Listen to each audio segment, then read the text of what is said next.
Obviously, you're the man of the hour. Chad Dawson is pretty much one of the hottest names in boxing.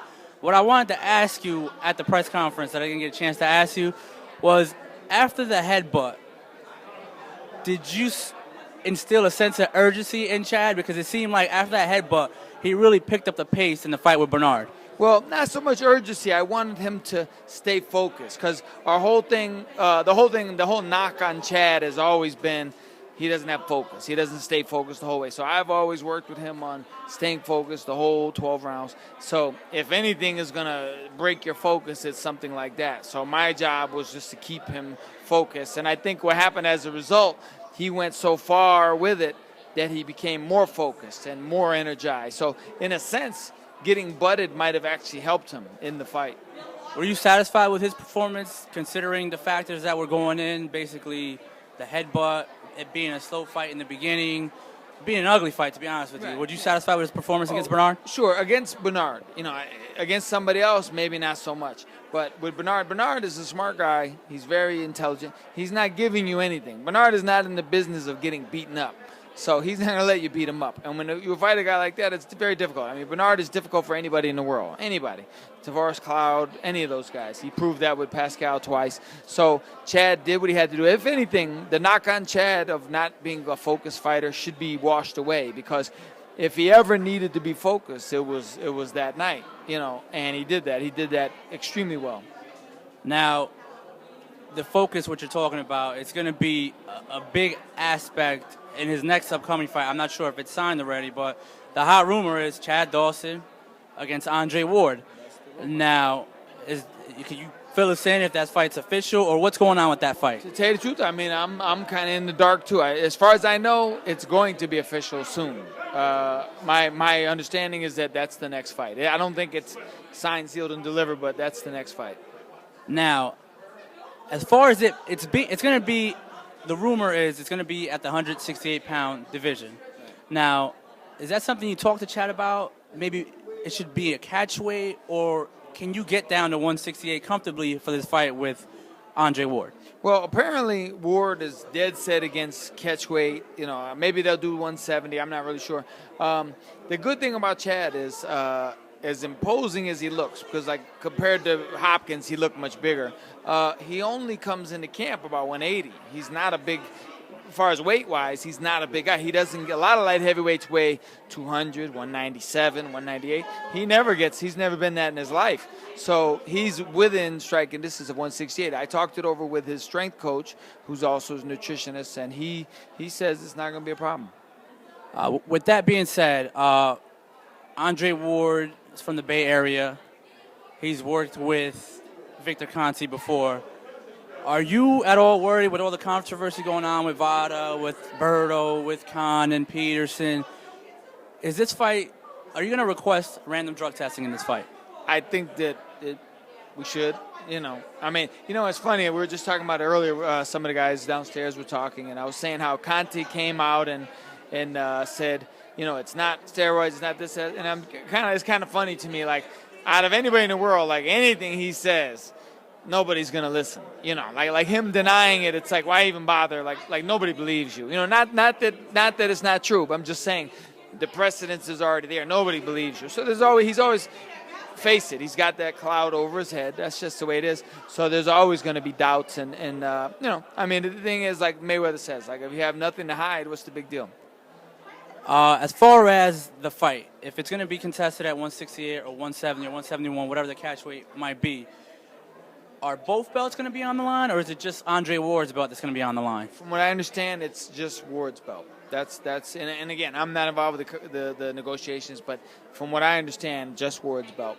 Now, I'm not, I am educated, but as far as like knowing all the rules and sanctioning bodies, but you both have the ring belt, one at 175, one at 168. You both have a BC belt, one at 175, 168. Is it not good to put both belts on the line? Well, you know what, be honest with you, whatever they do, that's what they do, and if that's how it is, I have no input into it whatsoever. But me personally, I don't like that. I like when Sugar Ray Leonard, he's a friend of mine. Actually, Donnie Lalonde is a friend of mine. They're both friends of mine. But when they fought for both belts, then the winner gets to say he won both belts. I don't really like that. That dilutes the word champion to me. I mean, winning two weight classes with one weight, with one fight, really defies logic to me. I mean, if that's what they do, I don't care. I mean, whatever it's for. If it's for a Mickey Mouse title or no title, the name Andre Ward. I just want to beat Andre Ward. I think in a certain way, Andre Ward is bigger than the belt, than any belt. In reality, this is going to be a tough fight. Yeah. And you probably can't give me all the pointers and clues, but how do you defeat an Andre Ward with Chad Dawson? I mean, you know what? To be honest with you, and I stated this in an interview very recently in print, where I said, when I watch fights, generally I watch the strengths, just like anybody. I watch strengths, and I watch Andre Ward, what he does well. I've never watched for weaknesses because I never thought we were going to fight him or whatever. So now I have to watch for weaknesses. So I haven't started doing that. But I will say this: it's amazing. Like when I watch Hopkins against Pascal and everything, I always say, wow, this guy's good, man. He does this and he does that really good. But when Chad was getting ready to fight him, I watched the tape in a whole totally different mindset. And I said, let me look for weaknesses, which I never noticed before. And as I'm looking for them, I'm like, man, wow, look at that and look at this. And I found things and I said, wow, this guy, he's human. He makes mistakes. So with any fighter, if you pay attention, it's there. There's stuff there. It's just I haven't paid attention on the award yet, but I certainly will now. Do you think it's going to be similar to a Bernard Hopkins fight, essentially because it's almost like, not saying it's the same style, but same mindset. Right. He does what he has to do to win. And, I agree. I think most people would agree with that. It'll be similar. But I think with his youth, I think he's going to let his hands go a little more, and he's going to force Chad to let his hands go more. And I think that's what Chad was waiting for with Hopkins. Chad is a beautiful combination puncher, and he just needed somebody to dance with him, and I think Ward is going to do that, and that will go against Ward, I believe. I think Chad is an excellent combination puncher, and I think if Ward brings that kind of fight, I think he's going to bring the best out of Chad. Do you have a preference it being in the Bay Area or it coming to Atlantic City, which is pretty much the rumor that it 90% might be in Atlantic City? Right. I mean, I don't particularly want to go to the Bay Area. I mean, that wouldn't really make too much sense. And for the simple reason that I don't feel that I feel Chad deserves more respect. I mean, he just beat Bernard Hopkins convincingly, clearly. He's beaten. If you look at his record, I mean, he's beaten, I believe, 7 world champions. He beat Adam Mick. I mean, he beat Carl Daniels when he was young. He beat all these guys. He beat Tarver twice, Johnson twice. He doesn't deserve to be treated like an opponent. And the thing is, Atlantic City is a good 4 hours away from where we live, driving. So, it's not like he's coming to our hometown. I think Atlantic City is the move for everybody. Let's say this fight happens and you get that Andre Ward notch under your belt. Are you going to stay at 168, maybe fight a Butte, maybe fight whoever else is big? I mean, Mikko Kleshler had a big victory today. Or he knocked out Alan Green. Really? Probably knockout of the year if you take a look at it. Yeah, it's pretty bad. But, I mean, he's campaigning at both weight levels because I believe it was for a WBC, silver, bronze, whatever belt they had at 175. Right. Or are you looking to get back to 175 to get a Cloud, a Pascal? Because I know you want the Pascal fight because I think Chad wants that after this more than anything else because he wants to clear that loss from his record. So after this fight, what do you see you guys doing?